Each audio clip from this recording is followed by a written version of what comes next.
Assalamualaikum warahmatullahi wabarakatuh.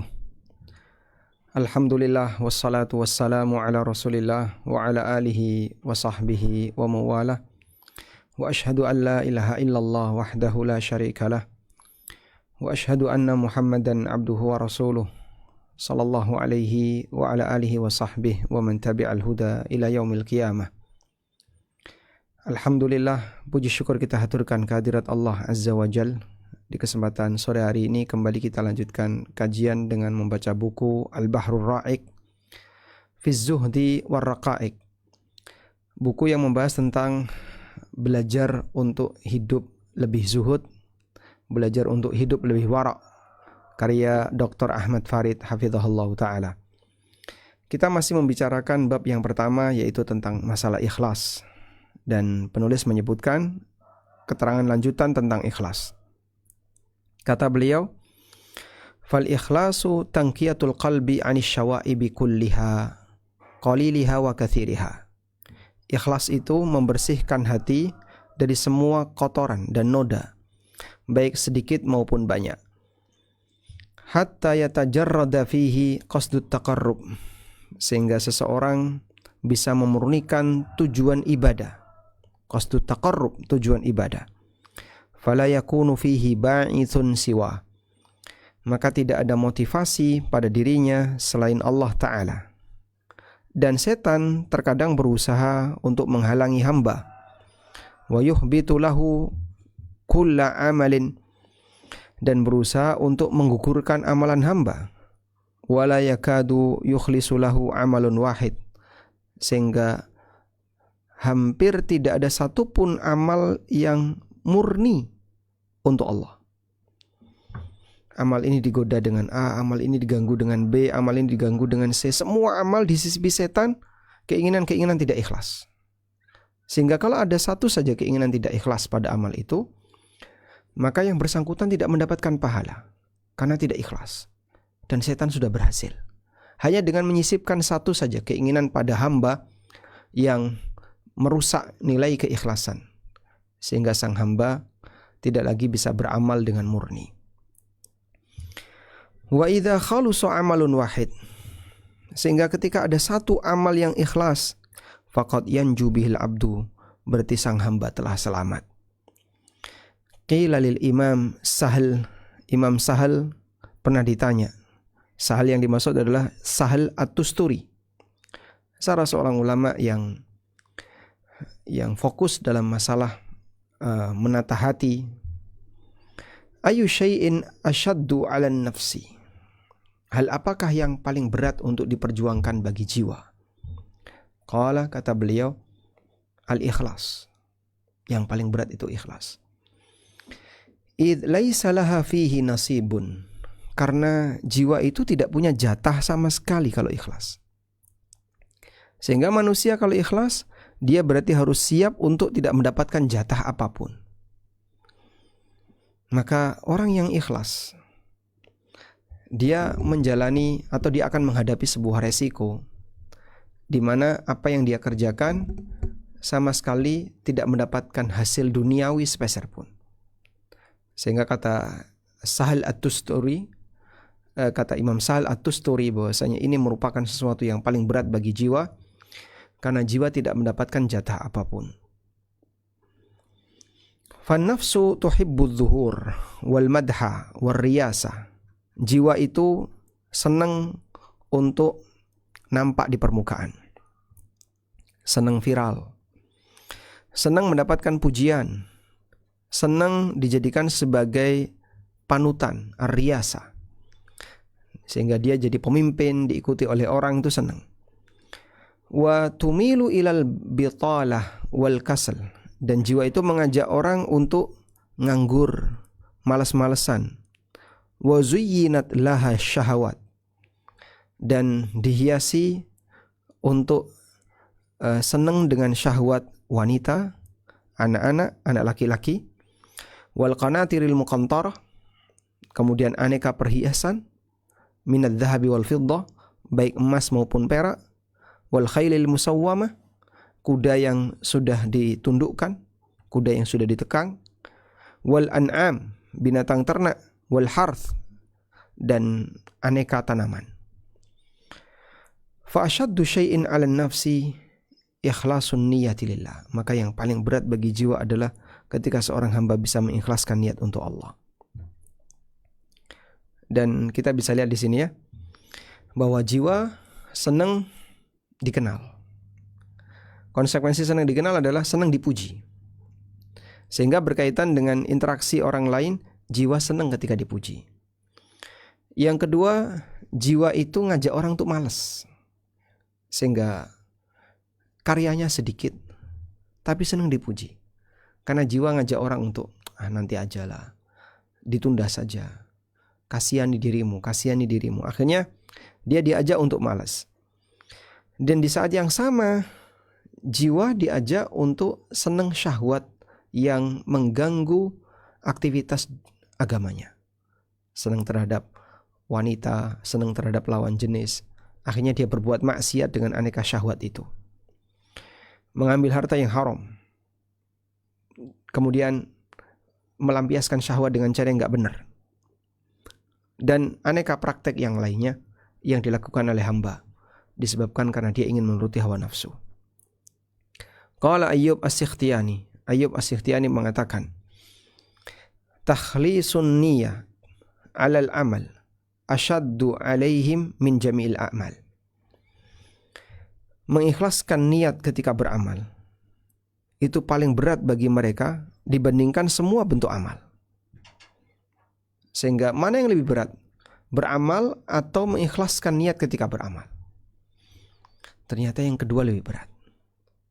Sehingga antara beramal dengan mengikhlaskan niat untuk beramal lebih berat mengikhlaskan niat.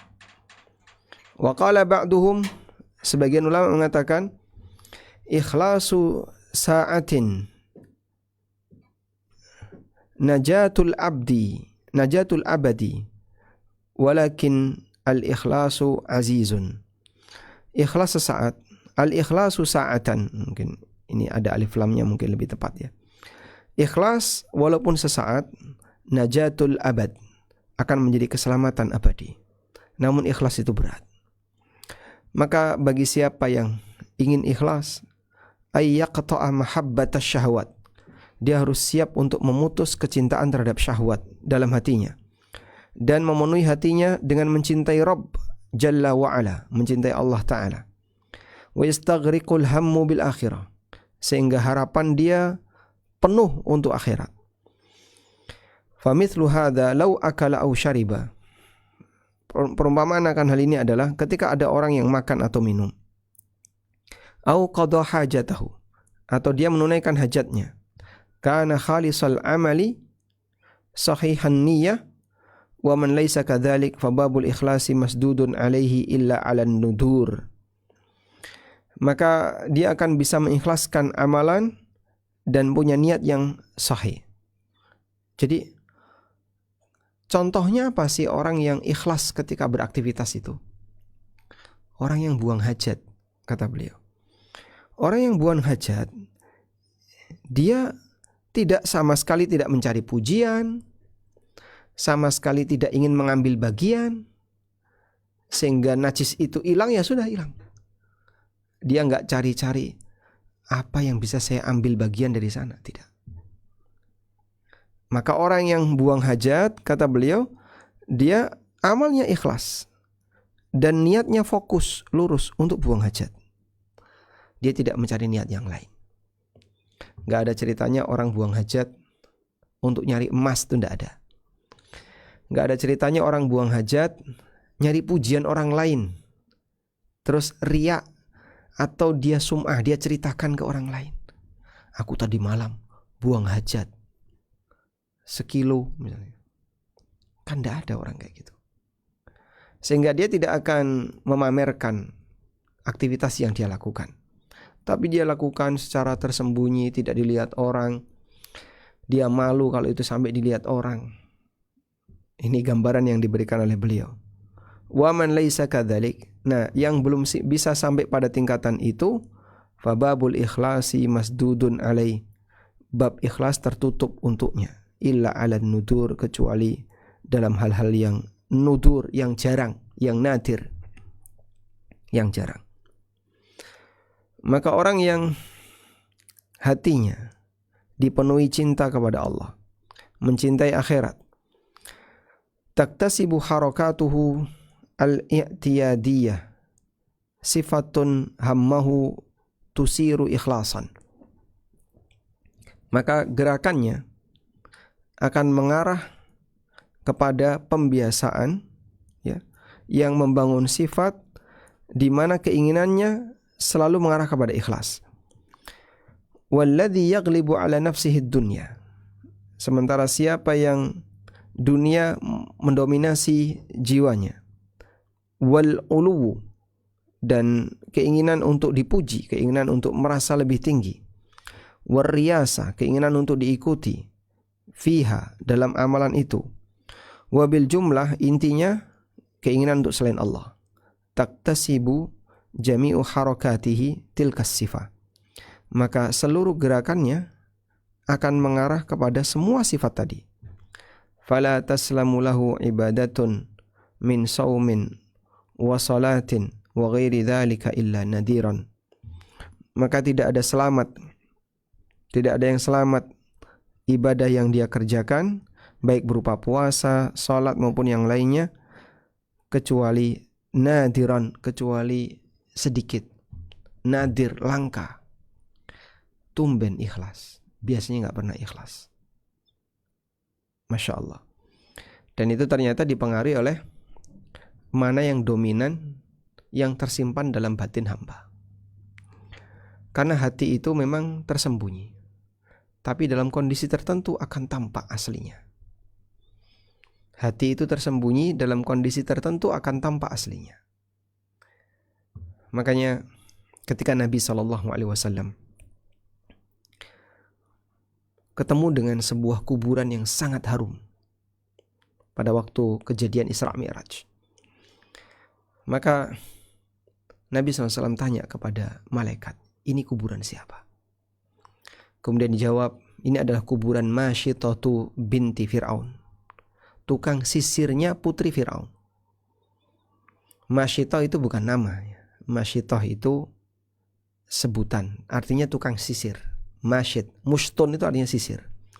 Masyitatun berarti tukang sisir.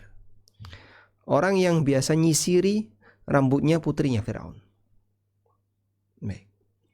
Maka saat sisirnya itu jatuh, spontan Masyitah ketika mengambil membaca Bismillah. Putrinya tanya, "Ahuwa abi?" Apakah Allah itu bapakku? Masyitah menjawab, bukan. Itu adalah Robku, Robmu, dan Rob bapakmu. Akhirnya putrinya tanya, apakah ada Rob selain bapakku? Itu adalah Rabbul Alamin. Bapakmu bukan Rob. Akhirnya putrinya menyampaikan, kalau begitu akan aku laporkan kepada bapak. Masyitah mempersilahkan, silahkan. Sudah terlanjur ketahuan, mau gimana lagi? Ya sudah, silahkan. Baik. Sehingga pada posisi itu Masyitah, yang beliau adalah orang yang sangat ikhlas ketika beriman kepada Allah, berani untuk mengambil resiko akan dihukum. Akhirnya Masyitah diapain? Direbus dalam kuali besar yang mendidih. Anaknya satu demi satu dimasukkan ke situ, mateng, jadi tulang, terpisah antara tulang dan daging, sampai anak yang terakhir. Dan ketika itu beliau kemudian tiba-tiba muncul rasa kasihan sama bayi yang terakhir ini. Akhirnya bayinya ini diberi kuasa oleh Allah mampu bicara untuk menguatkan hati ibunya. Dan itulah karamah. Karamah didatangkan oleh Allah untuk menguatkan hati orang yang beriman. Akhirnya sang ibu memberanikan diri untuk masuk ke dalam kuali besar tadi bersama anak yang masih bayi. Terpisah antara daging dan tulang, sampai kemudian dikubur. Dan kuburannya harum semerbak wangi. Ya. Maka gerakan seorang hamba yang ikhlas akan mengarah kepada harapan besar hanya ada di sisi Allah. Dan yang tersimpan dalam hati akan tampak dalam kondisi tertentu. Masyita itu menyembunyikan iman dalam kurun waktu yang lama. Sampai gak sengaja ketika beliau mengambil sisir spontan mengucapkan Bismillah, sehingga nuansa imannya kelihatan. Maka demikianlah batin. Batin memang tidak kelihatan, tapi terkadang dia akan menampakkan sesuatu dalam kondisi tertentu. Fa'idzan al-ikhlasu kasru khututin nafsi wa qat'u tam' anid dunya wa tajarrud lil akhirah. Sehingga ikhlas akan menghilangkan khududin nafs, jatah bagi jiwa. Kemudian memutus keinginan untuk mendapatkan dunia dan membersihkan diri fokus untuk akhirat. Bihaitsu yaghlibu dzalika 'alal qalbi, sehingga itu bisa mendominasi hati. Fa idza dzaka yatayassarul ikhlas. Jika ini ada, maka akan lebih mudah untuk ikhlas. Wa kam min a'malin yat'abul insan. Betapa banyak amalan yang memberatkan bagi pelaku fiha ketika dilakukan.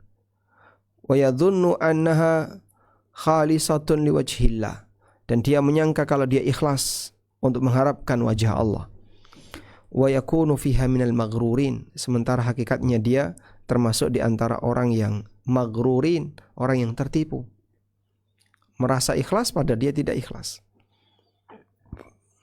Kama hukiya an ba'dihim, seperti yang diceritakan, ada orang yang selalu sholat fi shafil awal, di shaf yang pertama. Dia selalu menjaga sholat di shaf yang pertama. Fata'akhkhara yauman, hingga satu hari dia terlambat untuk mengerjakan sholat. Fasalla fi shaffi tsani, kemudian dia sholat di shaf yang kedua. Fa'taradhu khajlatun minan nas haitsu ra'auhu fi shaffi tsani.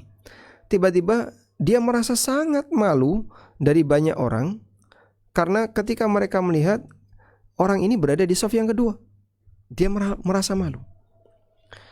Fa ulima anna masarratuhu wa rahatu qalbihi fi shalah fi shafil awal, maka dari situ diketahui bahwa ternyata yang selama ini dia rahasiakan, ketenangan hatinya, kenapa dia berusaha mendapatkan shaf yang pertama adalah bisa babi nadzorin nasi ilahi, disebabkan karena dilihat oleh banyak orang.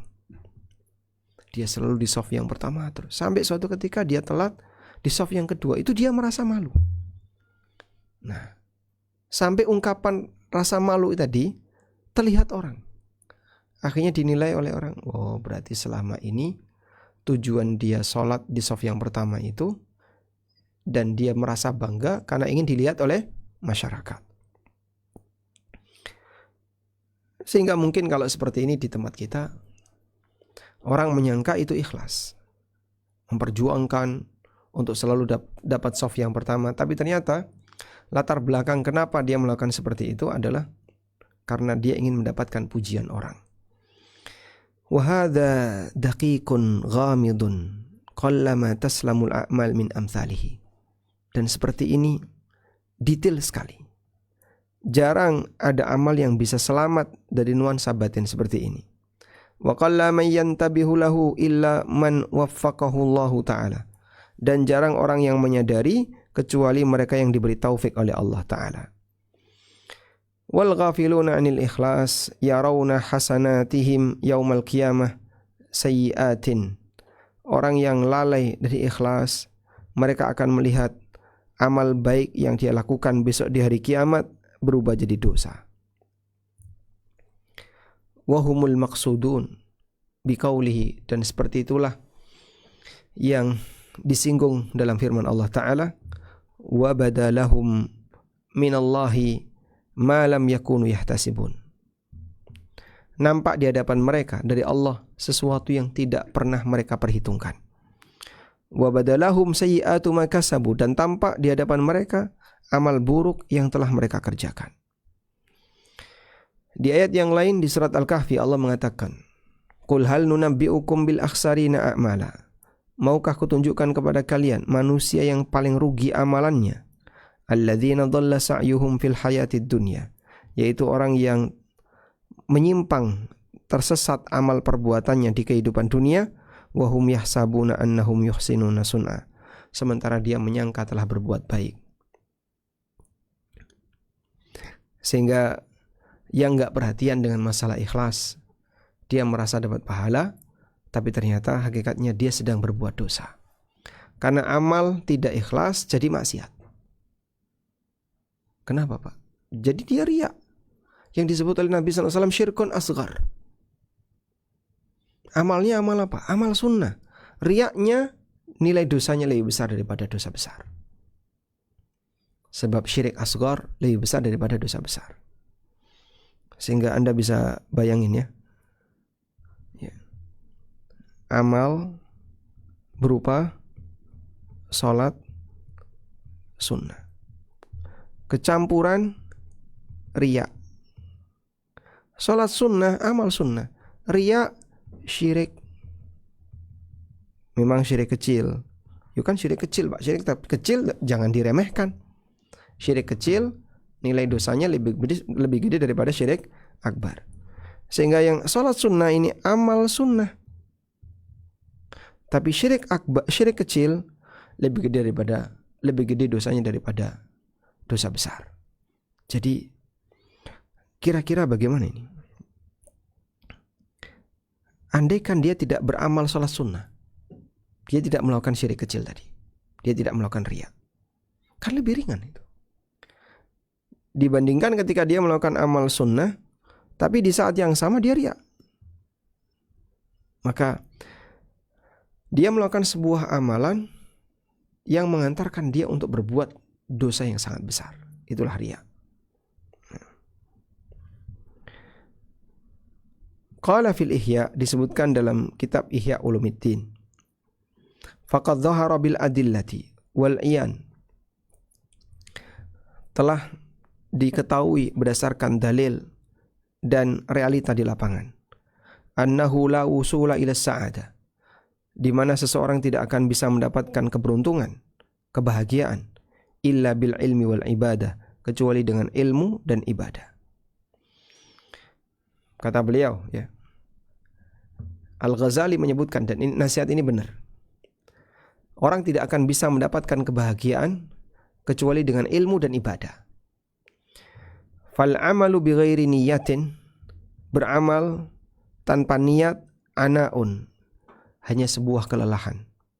Wan niyatu bi ghairi ikhlasin riyaun, dan niat tanpa ikhlas itu riya. Wa huwa lin nifaqi kafaun wa ma'al isyani sawa'u. Ya, dan ini akan menjadi pengantar kemunafikan dan statusnya sama seperti maksiat. Wal ikhlasu min ghairi sidqin wa tahqiqin haba'un, dan ikhlas tanpa kejujuran akan menjadi fata morgana, haba, menjadi debu yang nanti tidak ada hasilnya. Allah Subhanahu wa taala menyebutkan, fi kulli amalin, setiap amal, kana bi iradati ghairillahi masyuban maghmuran, bahwa yang diiringi dengan harapan untuk selain Allah, maka amal itu akan hilang.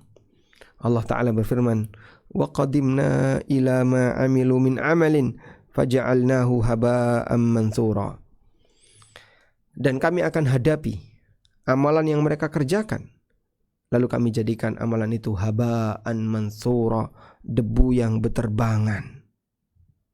Mau diambil tidak bisa, karena tidak ada apa-apanya. Berusaha untuk diambil tidak bisa. Baik, demikianlah kondisi manusia yang tidak ikhlas ketika beramal. Allah Subhanahu wa taala jadikan amalnya haba'an manthura. Selanjutnya kita akan lihat hakikat niat. Niat bukanlah sebatas orang mengucapkan nawaitu. Bukan sebatas itu. Bukan itu inti niat. Namun dia adalah dorongan hati.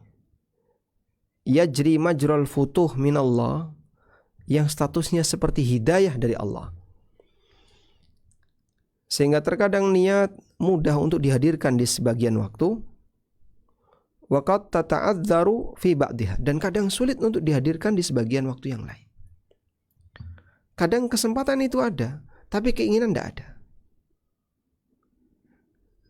Kadang suasana mendukung, tapi keinginan tidak ada, sehingga semangatnya tidak muncul. Ya. Karena yang namanya keinginan hati itu berbolak-balik. Ada sebagian orang misalnya,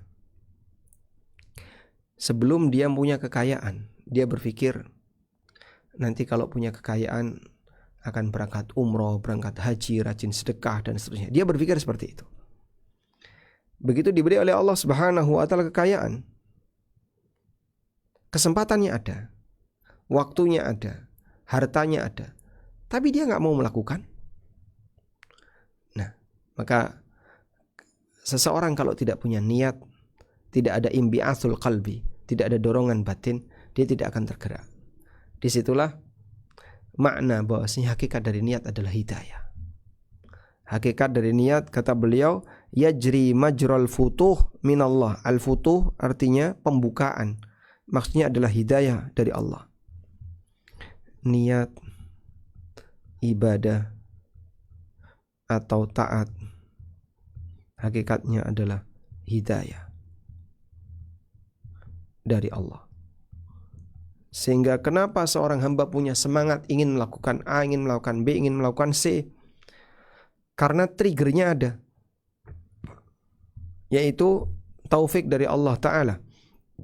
Sehingga ketika trigger itu ada, lalu direspon dengan amal soleh, berwujudlah jadi amal. Maka bisa jadi ada orang yang kesempatannya ada, tapi nggak ada niat, nggak ada keinginan. Lupa dulu katanya kalau sudah sukses pengen ini, pengen ini. Iya, ternyata kebutuhan saya banyak. Saya masih target ini mas. Nantilah, nanti sampai innalillahi wa inna ilaihi rajiun. Yang bersangkutan mati. Baik. Wa man kana al-ghalibu ala qalbihi amruddin tayassara alaihi fi aktsaril ahwal ihdarun niyati lil harakat. Maka siapa yang dominan dalam hatinya adalah urusan agama, akan mudah baginya di banyak kondisi menghadirkan niat untuk beramal soleh. Fa inna qalbahu ma'ilun bil jumlah, karena hatinya itu secara umum condong kepada ila an asilal khairat, ila asil khair, kepada kebaikan, kepada kebenaran, fayamba'ithu ila tafasil ghaliban. Ya. Sehingga terkadang perlu dorongan yang lebih dominan. Wa man mala qalbuhu ila dunya, sehingga siapa yang hatinya lebih condong kepada dunia, wa ghalabat alai, dan itu yang mendominasinya, lam yatayassar lahu dzalika, maka dia tidak akan dimudahkan untuk melakukan itu. Bal la tatayassaru lahu fil faraid illa bi juhdin jahid. Karena saking kuatnya pengaruh keinginan dunia dalam hatinya, sampai melakukan yang wajib saja itu terasa berat. Sholat wajib loh terasa berat. Puasa wajib terasa berat. Kenapa? Karena dia terlalu senang bergumul dengan dunia. Ya. Makanya Anda bisa ngukur ya, dalam batin. Saat Ramadan datang, itu lebih dominan gembira atau sedih? Ada orang yang bilang marhaban Ramadan, marhaban, selamat datang Ramadan, marhaban Ramadan. Ramadan telah tiba-tiba Ramadan. Nah, gitu. Dia mungkin di mulutnya mengatakan marhaban Ramadan, tapi batinnya merasa sedih. Kok sudah puasa lagi? Nanti malam harus tarawih. Kemudian bangunnya jauh sebelum subuh untuk sahur. Kemudian ini, muncul pikiran-pikiran seperti itu. Dia terasa berat saat Ramadan datang. Padahal itu hal yang wajib ya. Melakukan yang wajib saja terasa berat. Dari Umar bin Khattab radhiyallahu anhu, Beliau mengatakan, aku mendengar Rasulullah SAW bersabda, innamal a'malu binniyat. Sungguhnya amal itu tergantung dari niat. Wa innama likulli imri'in ma nawa. Dan apa yang didapatkan oleh seseorang sesuai dengan apa yang dia niatkan. Di sini ada dua penggalan yang maknanya berbeda. Baik. Faman kanat hijratuhu ila dunya yusibuha. Siapa yang hijrahnya untuk mendapatkan dunia, aw imra'atin yankihuha, atau mendapatkan seorang wanita yang ingin dia nikahi, fa hijratuhu ila ma hajara ilai, maka hijrahnya sesuai dengan apa yang menjadi tujuannya.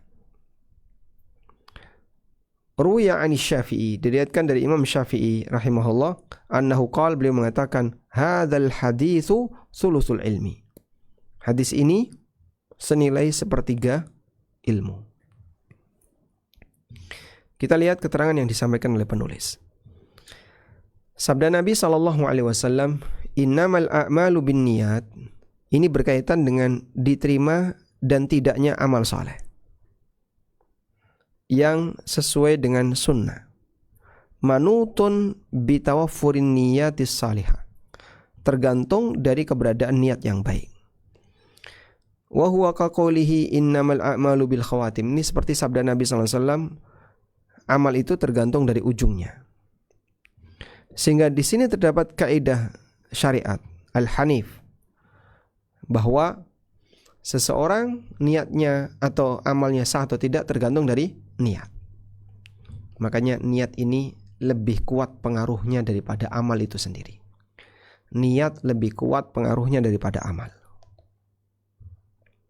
Wa qauluhu sallallahu alaihi wasallam, sementara sabda Nabi sallallahu alaihi wasallam, wa innama likulli imri'in ma nawa, dan seseorang mendapatkan apa yang dia niatkan. Laisa tikraran, di sini bukan pengulangan ya. Laisa takrar, di sini bukan pengulangan untuk kaidah yang pertama, tapi ini kaidah yang baru. Yursiha Rasulullah SAW, yang dibawakan oleh Rasulullah SAW. Wal aslu fi syar'i at-ta'sis. Kalau ada dua kalimat yang mirip, pada asalnya kalimat satu dan kalimat dua itu berbeda. Maka makna yang kedua ini apa? Bahwasanya pahala amal, ya, pahala orang yang beramal terhadap perbuatannya, yakunu bimiqdarin niyat. Yakunu bimiqdarin niyat. Ini sesuai dengan kondisi niat. Allati yajma'uha fil amalil wahid, yang tergabung dalam satu amal. Baik, jadi terkait hadis niat, insya Allah Bapak Ibu sudah pada hafal ya. Innamal a'malu binniyat. Nah, penggalan yang pertama ini berkaitan dengan pembahasan masalah keabsahan amal. Sehingga amalmu itu diakui atau tidak. Kaidahnya innamal a'malu binniyat. Wa innama likulli imri'in ma nawa. Ini berkaitan dengan nilai pahala, nilai balasan yang diterima. Ya, nilai balasan yang diterima. Jadi apa yang didapatkan oleh seseorang sesuai dengan apa yang dia niatkan. Maka makin berkualitas niatnya, pahalanya akan makin besar. Kemudian sabda Nabi SAW, faman kanat hijratuhu ila dunya yusibuha, siapa yang hijrahnya untuk mendapatkan dunia atau wanita yang dia nikahi. Ini adalah contoh dari Rasulullah SAW untuk amal yang bentuknya sama, tapi baik dan buruknya berbeda. Ada yang amal baik, ada yang amal buruk, tergantung dari niat. Wakilah, dan ada yang mengatakan, a'adan nabiyyu SAW dzikrallah. Nabi SAW mengulang penyebutan Allah dan Rasulnya untuk potongan yang pertama, sebagai bentuk ta'dziman li hadzin niyah, penghargaan terhadap niat tadi. Jadi kalimatnya begini. Faman hajara ilallahi wa rasuli fa hijratuhu faman kanat hijratu ilallahi wa rasuli. Coba kita tulis hadisnya ya. Faman kanat hijratuhu ilallahi wa rasuli.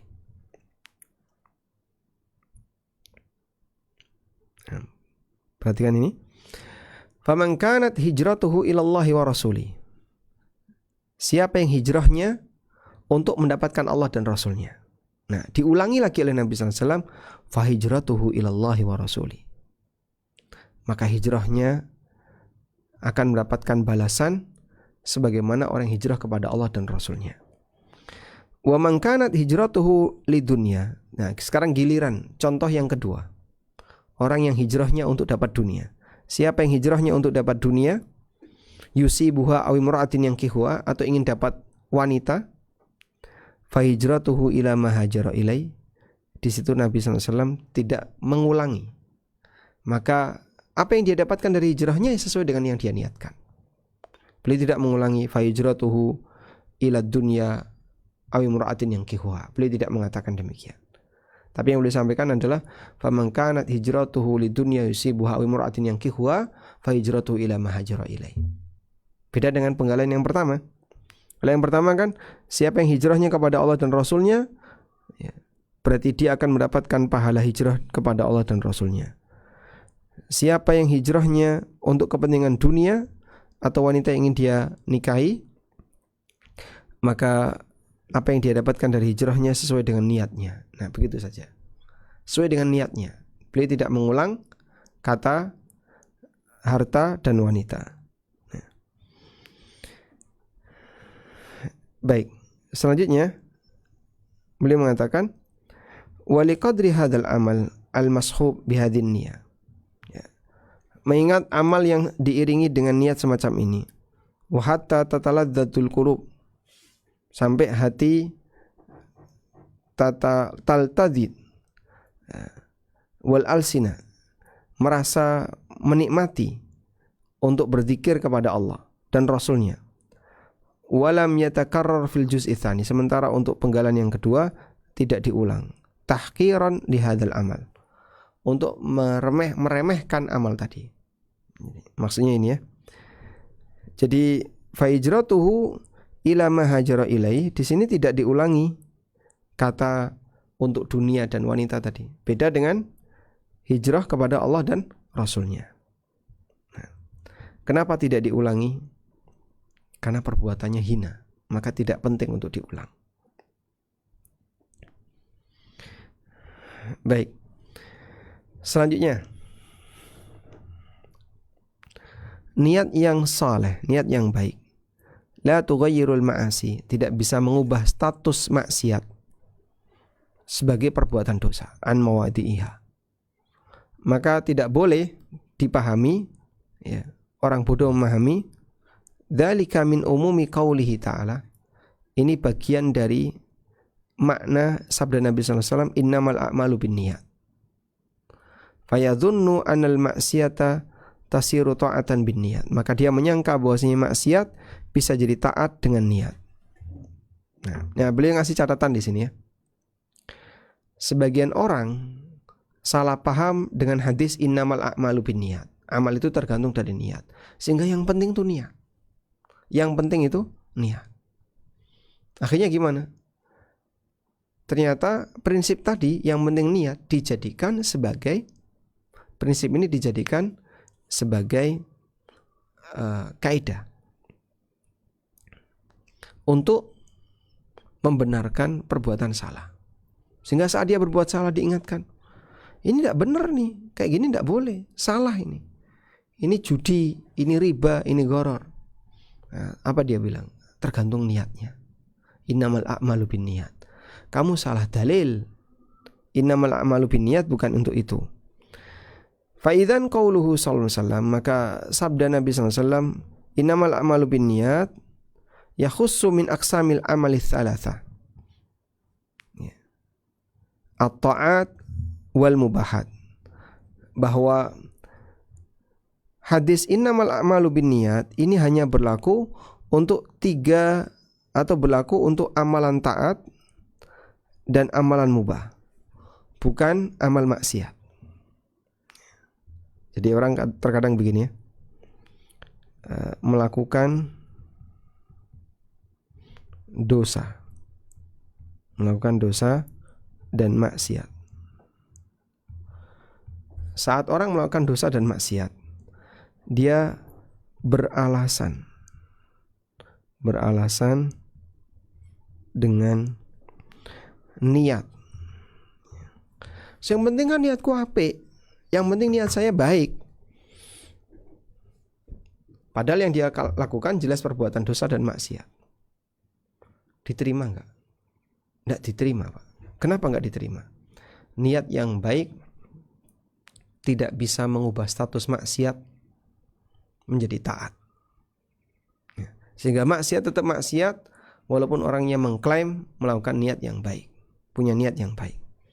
Dan beralasan membela dosa dan maksiat dengan niat, ini alasan yang tidak bisa diterima. Karena Allah Subhanahu wa taala menilai hamba itu lahir batin. Ini jelas salah. Sebab lahir batin harus sama.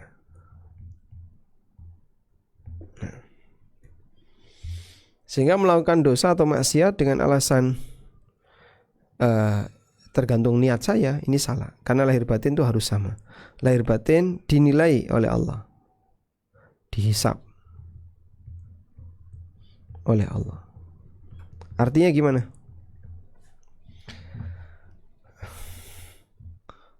Kalau amalmu benar, maka niatmu harus benar. Kalau niatmu benar, amalmu juga harus benar. Sehingga tidak boleh amal salah dibela dengan niat yang benar. Ya. Sebagaimana orang berbuat durhaka tidak boleh dibela dengan alasan niat yang lurus. Baik.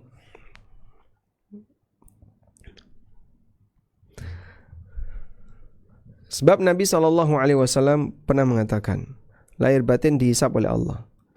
Innallaha la yanzuru ila suwarikum wala ila ajsadikum walakin yanzuru ila qulubikum wa a'malikum.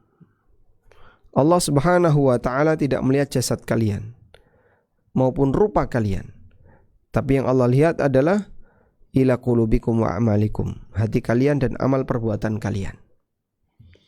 Maka sebagaimana Allah melihat lahiriah, Allah juga melihat batin. Sebagaimana Allah melihat batin, Allah juga melihat lahir. Sebab dua-duanya akan dihisab oleh Allah Subhanahu wa taala. Baik. Karena ketaatan bisa berubah jadi maksiat disebabkan karena salah niat. Dan masuknya niat dalam perbuatan maksiat idza udhifa ilaiha kusudun khabithatun. Jika ternyata itu dilakukan dengan niat-niat yang enggak benar, tudha'af, maka akan dilipatkan wizruha, dosanya. Wa adzama wa baluha, dan akan dibesarkan, akan dilipat gandakan pahalanya. Kemudian wa ta'at murtabitatun bin niat, dan ketaatan itu tergantung dari niat, masalah sah dan tidaknya. Wa fi tadau fi fadliha, dan juga mengenai nilai dari pahala yang dia dapatkan. Fa ammal aslu fa huwa ayanwiya biha ibadatullah wahda. Dan yang paling prinsip adalah dia selalu pasang niat untuk beribadah kepada Allah semata. Fa inna warriya sarat maksiatan. Kalau kemudian dia beramal dan punya keinginan untuk riya, maka itu jadi maksiat. Wa amma tada'uful fadli fa bi kathratin niyatil hasanah. Sementara pelipatan pahala itu dengan niat yang baik. Adapun hal yang mubah, fama min syai'in minha illa wa yahtamilu niyatan aw niyat yasiru biha min mahasinil qurubat wa yanalu biha ma'alid darajat. Adapun perkara yang mubah, maka tergantung dari apa yang dia inginkan. Kalau dia menginginkan kebaikan, maka akan mendapatkan pahala. Wallahu alam. Jadi intinya di sini, amal tergantung niat. Amal tergantung niat. Ini tidak berlaku untuk ahli maksiat. Tidak berlaku untuk ahli maksiat. Jadi kaidah ini tidak berlaku. Amal tergantung niat, kaidah ini tidak berlaku untuk ahli maksiat. Karena maksiatnya sudah jelas salah. Mau dibela apanya lagi? Intinya seperti itu. Wallahu a'lam. Baik. Coba sebentar.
Kita lanjutkan. Tadi kita mengambil sebuah kesimpulan yang disampaikan oleh penulis bahwa amal yang buruk tidak bisa dibenarkan dengan niat yang baik. Sebagaimana amal yang baik tidak bisa disalahkan, akan semakin bernilai ketika diiringi dengan niat yang baik. Tapi amal yang buruk tidak bisa dibenarkan dengan keberadaan niat yang baik. Karena kalau lahiriahnya sudah salah, maka hukum berlaku untuk lahiriah. Karena kita menetapkan aturan dalam dunia sesuai dengan apa yang tampak. Ada orang ngerokok misalnya, atau orang berbuat salah. Kenapa kamu melakukan seperti ini? Mungkin dia bisa beralasan, tapi semua alasan yang dia sampaikan belum tentu bisa mengubah status perbuatan. Sehingga salah tetap salah. Tapi mungkin meringankan apakah dia berdosa atau tidak, tergantung dari alasan itu. Namun perbuatan salah tetap dihitung salah. Sekarang kita lanjutkan. Fadlun niyah. Keutamaan niat. Allah Ta'ala berfirman, wasbir nafsaka ma'al ladina yad'una rabbahum bil ghadati wal ashyi yuriduna wajha. Ajak dirimu untuk bersabar. Wasbir nafsaka. Sabarkan dirimu. Ma'al ladina yad'una rabbahum. Untuk membersamai orang-orang yang beribadah kepada Rabb mereka. Bil ghadati wal ashyi. Di waktu pagi dan di waktu sore. Yuriduna wajhah, yang ikhlas mengharapkan wajah Allah. Wal muradu bitilkal iradati an-niyah. Yang dimaksud dengan harapan ini adalah niat. Bersabarlah dirimu bersama orang-orang yang beribadah kepada Rabbmu dengan punya niat yang baik. Dalam hadis dari Anas, Nabi SAW suatu ketika mengikuti sebuah peperangan. Lalu beliau mengatakan, Inna aqwaman bil Madinah. Ada orang yang tinggal di Madinah. Khalfana. Kita tinggalkan mereka. Ma salakna syi'ban wala wadiyan. Setiap kali kita menempuh jalan, baik syi'ab maupun wadi. Syi'ab itu berarti pertemuan dua bukit, itu namanya syi'ab. Atau lembah yang luas. Illa wahum ma'ana fihi. Melainkan mereka yang kita tinggal di Madinah itu sedang membersamai mereka dalam amal ini. Kenapa? Habasahumul udhru. Mereka tertahan oleh uzur. Maka mereka bersekutu dalam pahala. Mereka berkongsi dalam pahala disebabkan karena punya niat yang baik. Sehingga yang tidak ikut jihad, kata Nabi SAW, yang tertinggal di Madinah karena sakit, karena sudah tua, karena masalah A, masalah B, mereka tetap dapat pahala sebagaimana pahala kita. Sehingga saat kita melakukan perjalanan, melewati lembah, menaiki bukit, melewati turunan, mereka dapat pahalanya semua. Habasahumul udru, karena mereka tertahan oleh udzur. Sehingga niat mereka ikut, tapi jasad mereka tidak bisa terlibat. Disitulah arti penting dari orang beramal dengan hati. Sehingga beramal dengan hati memberi pengaruh lebih kuat dibandingkan dengan beramal dengan fisik. Kita ulang ya, beramal dengan hati memberikan pengaruh lebih kuat dibandingkan orang yang beramal dengan fisik. Qala ba'dus salaf.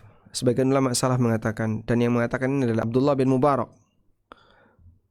Rubba amalin saghirin tu'adzimuhun niyah. Betapa banyak amal yang kecil tapi menjadi besar karena niat. Wa rubba amalin kabirin tusaghiruhun niyah. Dan betapa banyak amal yang besar jadi kecil gara-gara niat. Yahya bin Katsir pernah mengatakan, ta'allamun niyah, belajarlah niat.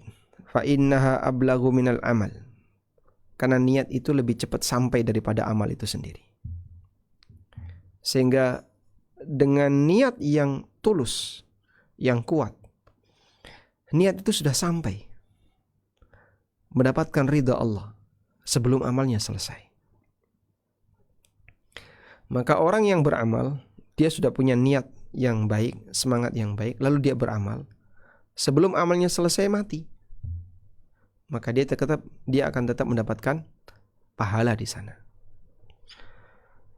Karena itu menjawab kekhawatiran sebagian orang. Dan sebenarnya ini hanya alasan orang sufi yang tidak bisa diterima. Zikir sufi itu yang dominan apa? Allah, Allah, Allah, Allah, Allah. Kan begitu ya? Lalu dia ringkas lagi. Allah itu kepanjangan. Diringkas. Hu. Sampai waliyadzubillah, la haula wala quwata illa billah. Ada orang ngawur yang dia bilang satu sedotan rokok itu bernilai tasbih. Hu. Nah, gitu nyedot hu. Bernilai pahala. Nah, ini berawal dari pemikiran tadi, pemikiran yang menyimpang tadi. Nah, saat mereka ditanya, kenapa zikir kok cuman Allah, Allah, Allah? Karena kalau mengucapkan la ilaha illallah, takutnya umur gak nyampe baru terucap la ilaha mati. Ya kan malah jadi kesyirikan atau jadi kekufuran. Masa la ilaha?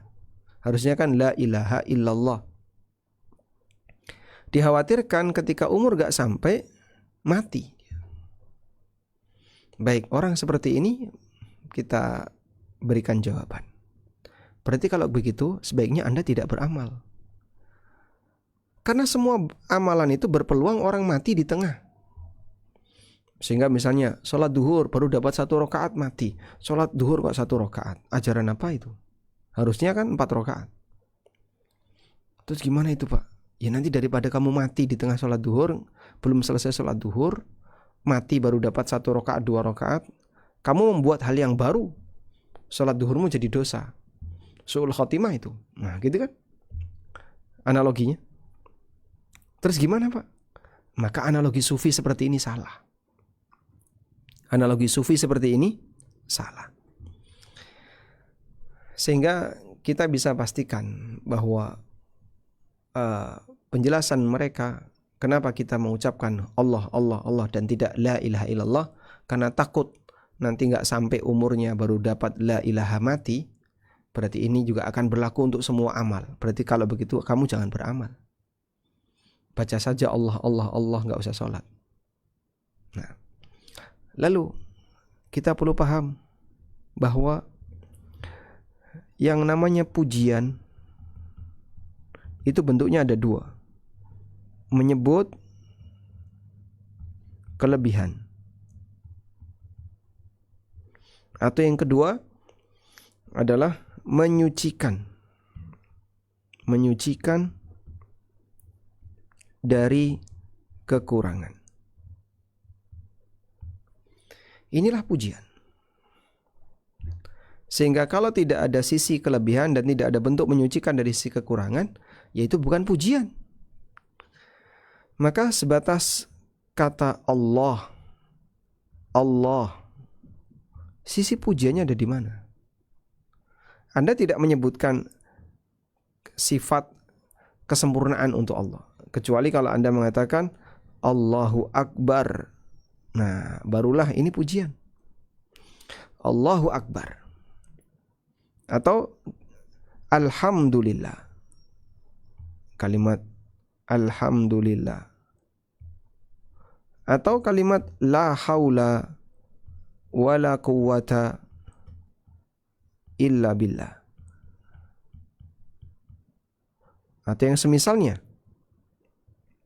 Ya. Barulah ini bernilai pujian. Tapi kalau Allah, Allah apalagi cuman hu. Sisi pujiannya di mana? Salah kaprahnya orang-orang yang punya pemikiran tasawuf seperti itu. Dan kemudian kalau misalnya ada orang yang beramal terputus di tengah jalan, keburu ajal menjemput, tetap terhitung dengan niatnya. Orang sholat duhur misalnya, baru dapat takbiratul ihram rakaat pertama, mati. Sehingga rakaat pertama saja belum beres, baru takbiratul ihram, dia mati.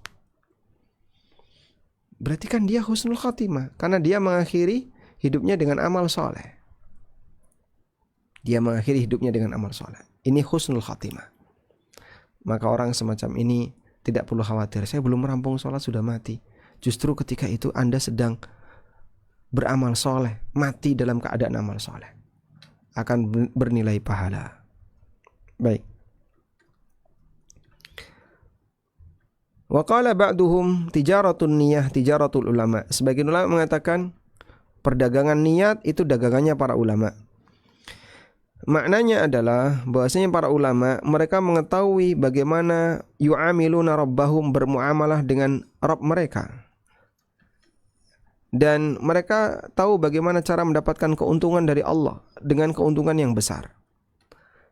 Sehingga dalam ketaatan dia niatkan ketaatan yang satu dengan banyak niat yang beragam. Maka sholat diniatkan untuk apa? Menjalankan perintah Allah. Sholat diniatkan untuk apa lagi? Sholat diniatkan untuk ta'liful qulub. Sholat diniatkan untuk ini, ada banyak. Sebagaimana orang ketika berangkat ke masjid, dia punya banyak niat. Dia niat untuk mengunjungi rumah Allah, untuk sholat jamaah yang nilainya 27 kali lipat dibandingkan sholat sendiri. Dia juga punya niat untuk mendengarkan kajian dari para ulama, mengambil ilmu, amar ma'ruf nahi mungkar. Dia punya niat menyebarkan salam atau membantu saudaranya yang barangkali ada yang membutuhkan ketika di masjid. fa inna dzalika ghanimatun wa nusratun lid-daril akhirah. Berarti dia sedang mengumpulkan ghanimah dan pertolongan untuk akhirat. Wa yanwi kadzalika tarkul dzunub. Dia juga berniat untuk meninggalkan dosa karena malu kepada Allah. Fama min ta'atin illa wa tahtamilu niyatun katsira. Maka setiap ketaatan bisa berisi banyak niat. Wallahu alam. Baik, ini pembahasan tentang pengaruh niat dalam amal ketaatan yang dilakukan oleh hamba. Dan selanjutnya penulis akan menyinggung niat dalam masalah mubah. Insya Allah akan kita bahas posisi niat dalam amalan-amalan mubah. Demikian, wassallallahu ala nabiyyina Muhammadin wa ala alihi wa sahbihi wasallam.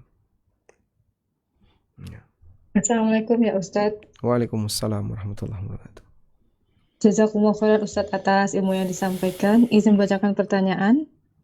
Bismillah, Assalamualaikum warahmatullahi wabarakatuh ya Ustadz. Waalaikumsalam warahmatullahi wabarakatuh.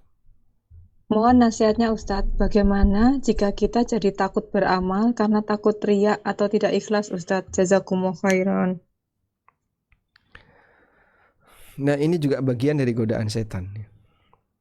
Sehingga ada sebagian orang yang takut beramal gara-gara takut riya. Akhirnya dia malah dibuat malas, dibuat mager, malas gerak.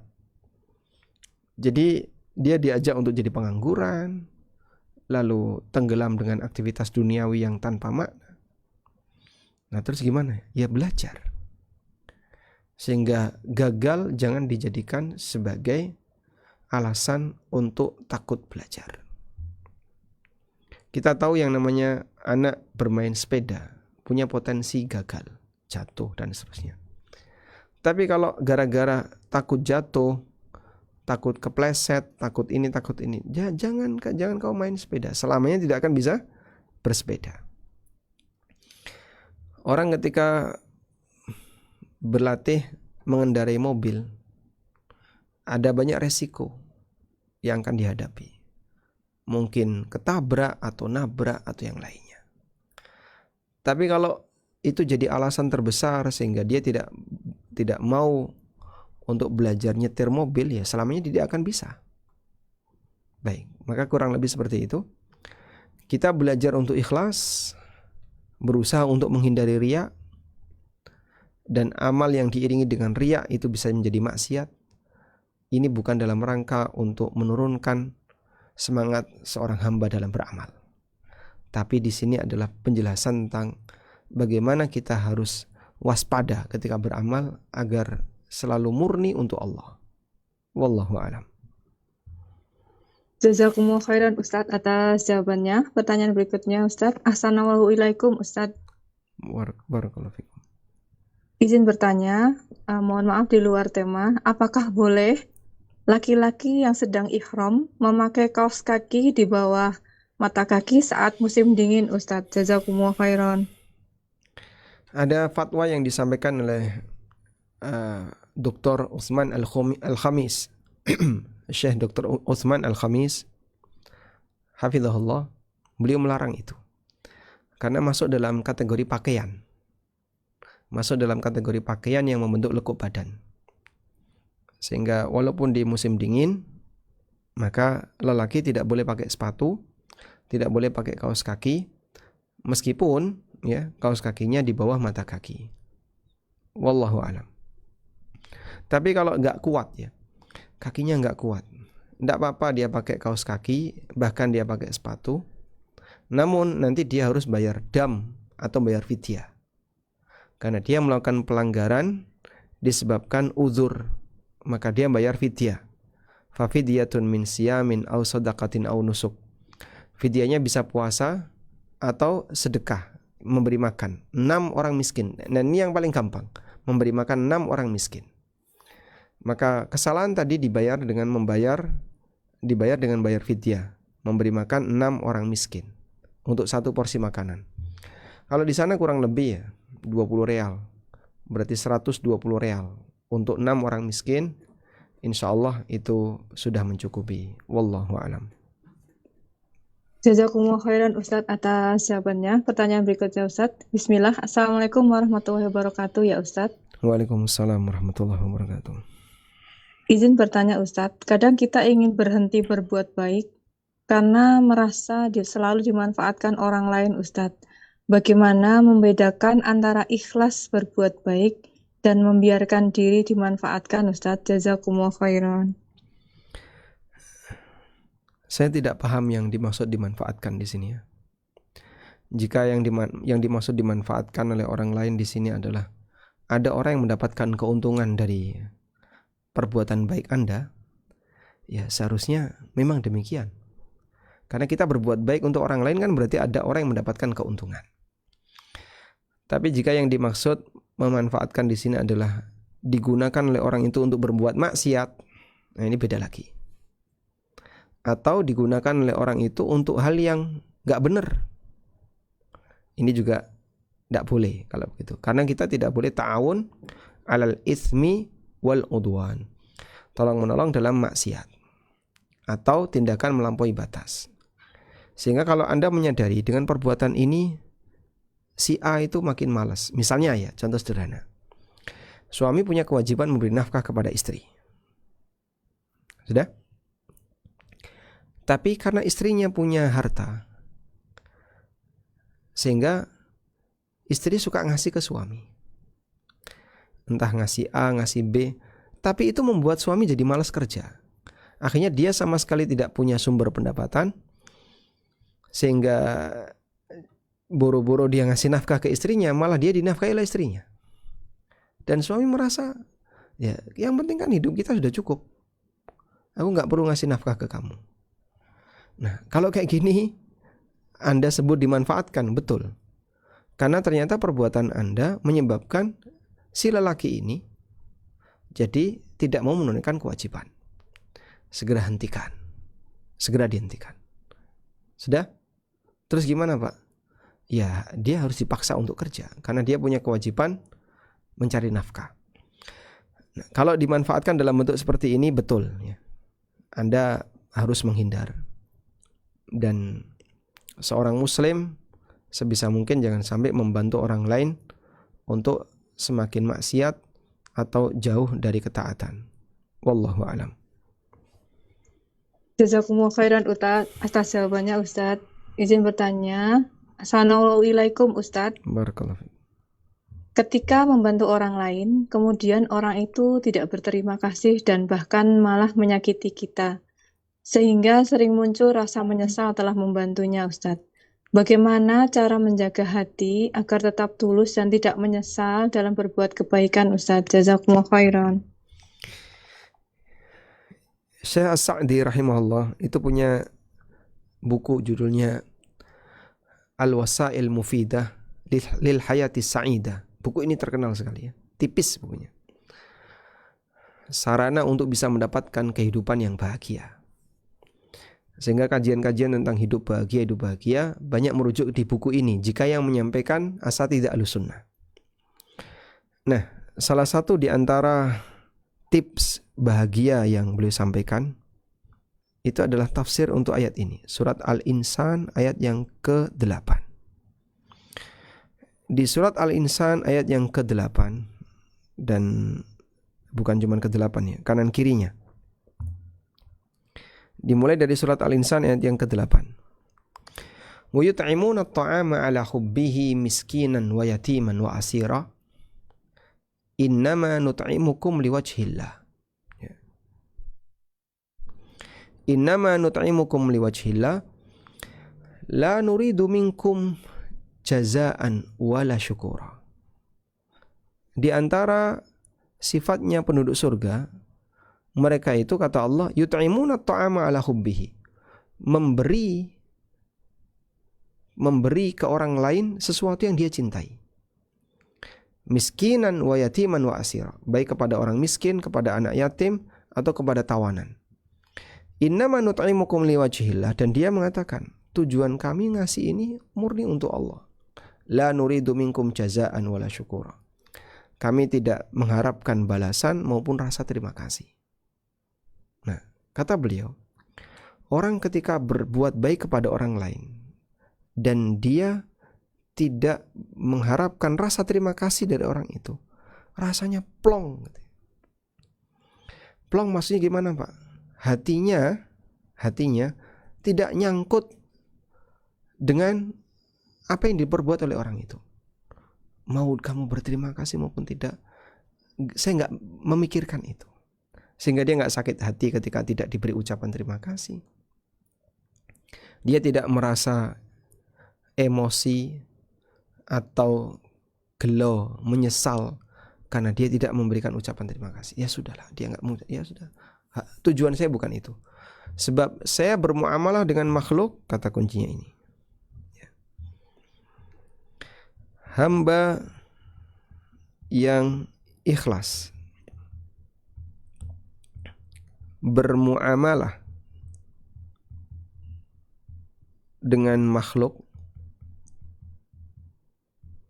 Dia bermuamalah dengan makhluk, namun yang dia pikirkan adalah bahwa dia sedang bermuamalah dengan Khalik, sedang bermuamalah dengan Khalik.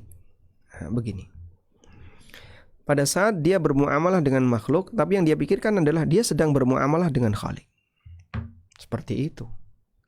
Saya tidak mengharapkan balasan terima kasih dari kamu. Yang saya harapkan dari Allah. Maka kau berterima kasih ataupun tidak berterima kasih, itu bukan tujuanku. Wallahu a'lam. Jazakumullah khairan Ustadz atas jawabannya. Pertanyaan berikutnya Ustadz. Ahsanallahu ilaikum Ustadz. Barakallahu fiik.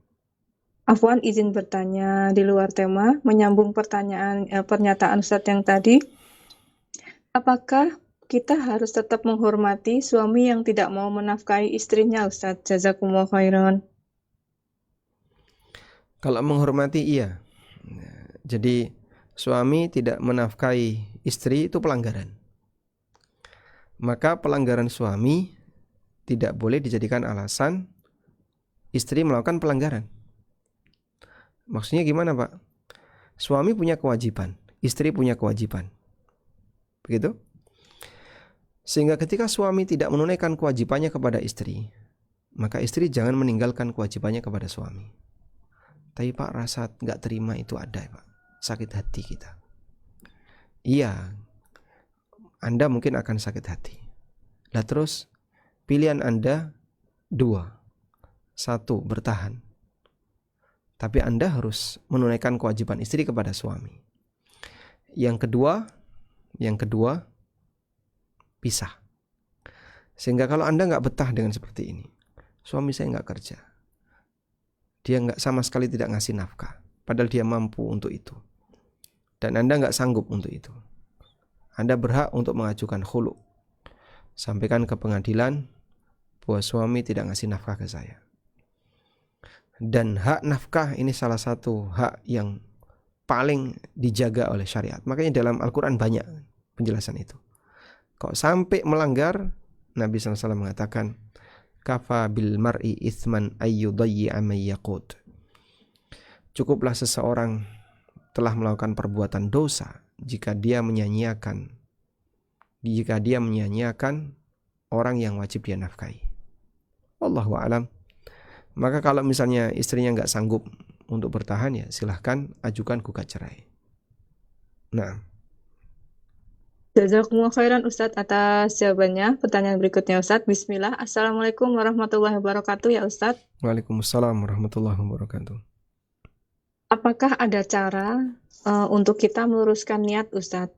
Di awal niatnya kita lillahi ta'ala, tetapi di tengah jalan melenceng niatnya. Mohon nasihatnya Ustadz. Jazakumullah khairan. Kalau sampai terjadi demikian, yang bisa diupayakan adalah sayangi amal Anda. Jadi kita membayangkan, kalau kamu seperti ini, amalmu bisa berbahaya. Sayangi amalmu. Dengan cara apa? Jangan keterusan untuk itu, sehingga segera dikembalikan ke kondisi semula. Walhamdulillah dari awal sudah niatnya sudah baik. Tapi kalau sampai ini keterusan, ya bisa jadi gagal untuk mendapatkan kebaikan. Yang hal baik yang sudah kau lakukan di awal tadi nggak ada nilainya sama sekali. Wallahu alam. Jazakumullahu khairan Ustadz atas jawabannya. Pertanyaan berikutnya, Bismillah, Assalamualaikum ya Ustadz. Waalaikumsalam. Saya admin channel yang men-share potongan-potongan video kajian sunnah Ustadz. Seringkali timbul rasa takut, apa yang sudah saya lakukan ini sia-sia di mata Allah, atau Allah tidak ridho, karena khawatir ada riya, yang sering anak saya tepis dengan meluruskan kembali niat berharap pahala Allah. Melihat follower bertambah, saya senang Ustadz, dan kemudian tambah semangat. Kemudian saya berusaha membantu memberitahu teman-teman terdekat kegiatan ini. Tetapi saya tetap takut Ustadz untuk tergelincir dalam riya dan menggugurkan apa yang sedang saya lakukan. Mohon nasihatnya Ustadz, bagaimana hati ini condong hanya berharap ridha Allah. Jazakumullah khairan. Nah, perbuatan Anda sudah bagus ya kalau dari sisi aktivitas yang Anda lakukan. Mudah-mudahan 1-2 orang yang mendapatkan hidayah dari apa yang Anda lakukan akan menjadi pahala yang abadi. Selanjutnya sambil belajar bagaimana tidak terpengaruh dengan jumlah follower maupun komentator. Maka mungkin yang kami sarankan seperti orang yang punya rekening, jangan terlalu sering cek saldo. Ngapain gitu ya. Sehingga kalau memang dibutuhkan ya silahkan dimanfaatkan. Sehingga kalau Anda tidak harus terhibur dengan keberadaan saldo, tidak perlu sering-sering cek saldo. Maka hal yang sama kalau Anda tidak tidak ingin terpengaruh hatinya karena jumlah follower atau karena komentator, maka sebaiknya yang itu nggak usah diperhatikan. Sehingga tugasnya sampaikan. Ya. Ada komentar, nggak ada komentar, nggak usah digubris. Mudah-mudahan itu yang lebih membuat hati lebih kosong, lebih nyaman ketika beramal. Karena itu tetap lanjutkan hal yang baik ini, tapi jaga suasana batin dengan nggak usah pedulikan follower dan tidak usah pedulikan komentator. Wallahu a'lam. Jazakumullah khairan Ustadz atas jawabannya. Pertanyaan berikutnya, Assalamualaikum ya Ustadz. Barakallahu fiik. Jika kita berwakaf untuk sesuatu kegiatan, misalnya membuat sumur dan lain sebagainya, kemudian nama kami dicantumkan dan di-share di medsos, apakah hal tersebut bisa menghilangkan keikhlasan kami ya Ustadz? Jazakumullah khairan. Itu kembali apakah dia jadi tujuan utama atau tidak. Karena Nabi SAW pernah ditanya oleh seorang sahabat. Nah, dalam hadis dari Abu Dzar Al-Ghifari radhiyallahu anhu, hadisnya sahih riwayat Muslim, ada orang yang bertanya kepada Rasulullah SAW, Ara'aitar rajul, coba kita share hadisnya.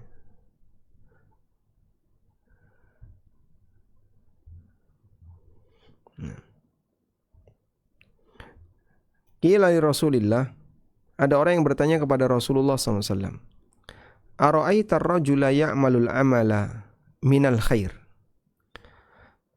Kalau ada orang yang melakukan amalan baik, wa yahmaduhun nasu alaih, lalu dia dipuji oleh masyarakat, padahal bukan itu yang dia cari, cuman tiba-tiba saja masyarakat banyak memujinya. Qala, jawab Nabi SAW, tilka ajilu busyral mu'min. Itu adalah kabar gembira bagi mukmin yang disegerakan oleh Allah. Sehingga Allah kasih dia balasan lebih awal di dunia dengan kebaikan yang dia lakukan, dipuji oleh masyarakat. Wah, bapak ini dermawan, bapak ini baik hati dan seterusnya. Wa fi riwayatin, dalam riwayat yang lain, wa yuhibbuhun nas. Amal baik itu disenangi oleh banyak orang. Ya. Sehingga dia kemudian menuai pujian dari banyak orang. Kata Rasulullah SAW, karena niatnya dari awal sudah ikhlas, tidak menggeser kualitas niat tadi. Disebut oleh Nabi SAW, tilka ajiru busyral mu'min. Ini adalah kabar gembira bagi mukmin yang disegerakan. Wallahu a'lam. Jazakumullah khairan Ustadz atas jawabannya. Pertanyaan berikutnya, Assalamualaikum warahmatullahi wabarakatuh, nggih Ustadz. Waalaikumsalam warahmatullahi wabarakatuh. Mohon nasihatnya Ustadz, bagaimana saya bisa ikhlas dengan amalan hati berupa kesabaran terhadap takdir yang Allah tetapkan kepada saya, yaitu sakit kanker. Jazakumullah khairan Ustadz. Ada sabar menghadapi musibah. Sabar dan ikhlas itu beda ya. Kata kunci dari sabar intinya adalah Anda bertahan tidak melakukan sesuatu yang mengundang murka Allah. Bertahan untuk tidak maksiat. Bertahan untuk tidak maksiat. Sehingga dalam kondisi sakit itu Anda bertahan jangan sampai maksiat. Baik maksiat lahir maupun maksiat batin. Bertahan untuk tidak maksiat lahir maupun batin. Baik. Maksiat lahir contohnya apa Pak? Ya perbuatan maksiat lahir misalnya kedukun, berbuat syirik ya.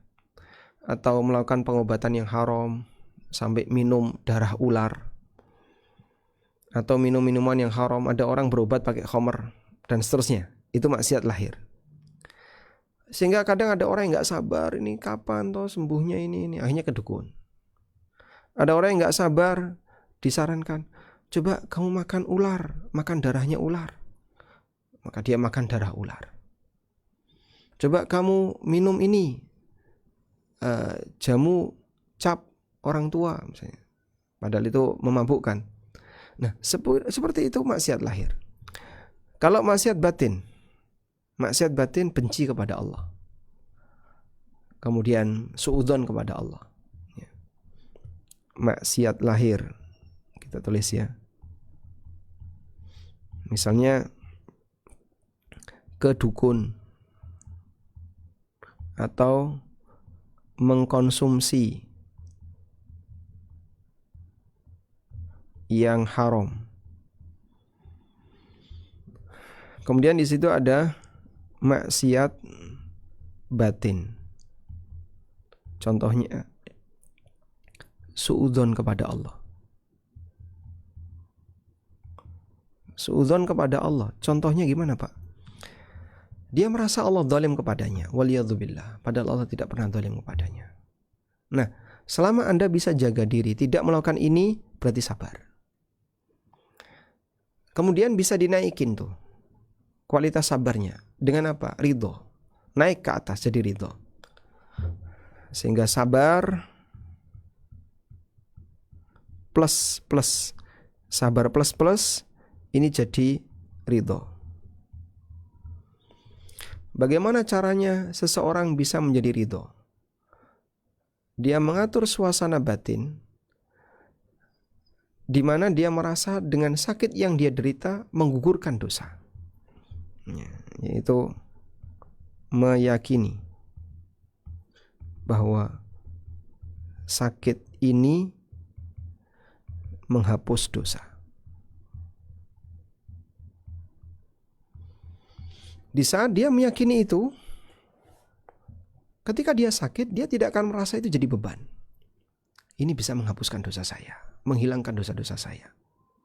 Disitulah nilai keridhaan yang akan muncul dalam hati. Sehingga dia seperti orang dipijiti sama orang lain ya. Itu kan gak enak. Sakit Pak, sakit. Tapi dia sabar, nahan. Dan seneng gitu ya. Seneng, sakit enggak apa-apa, diurut. Sakit tapi habis itu kan plong rasanya. Nah, saat beban dosa Anda berguguran, itu akan bisa membuat kita jadi plong. Maka dalam posisi dosa itu sedang dibuang, jangan diisi baru. Nah, ternyata terisi dosa baru itu di sini tadi. Suudzon kepada Allah, kemudian maksiat lahir. Nah, maka sangat disayangkan kalau orang sakit malah nambah maksiat. Dan maksiatnya nggak tanggung-tanggung, maksiat-maksiat besar. Kedukun, mengkonsumsi yang haram, dosa besar dengan durhaka berupa suudzon kepada Allah. Itu bahaya semua. Dan yang lebih penting dalam hal ini adalah jika kita menyadari kanker ini mungkin akan membuat diri kita jadi semakin turun kualitas fisiknya, iringi dengan kualitas non fisik, yaitu kualitas ibadah. Mudah-mudahan nanti bisa mengantarkan husnul khatimah. Wallahu ta'ala alam. Demikian, wassallallahu ala nabiyyina Muhammadin wa ala alihi wa sahbihi wasallam. Wa akhiru da'wana anil hamdulillahi rabbil alamin. Wassalamualaikum warahmatullahi wabarakatuh.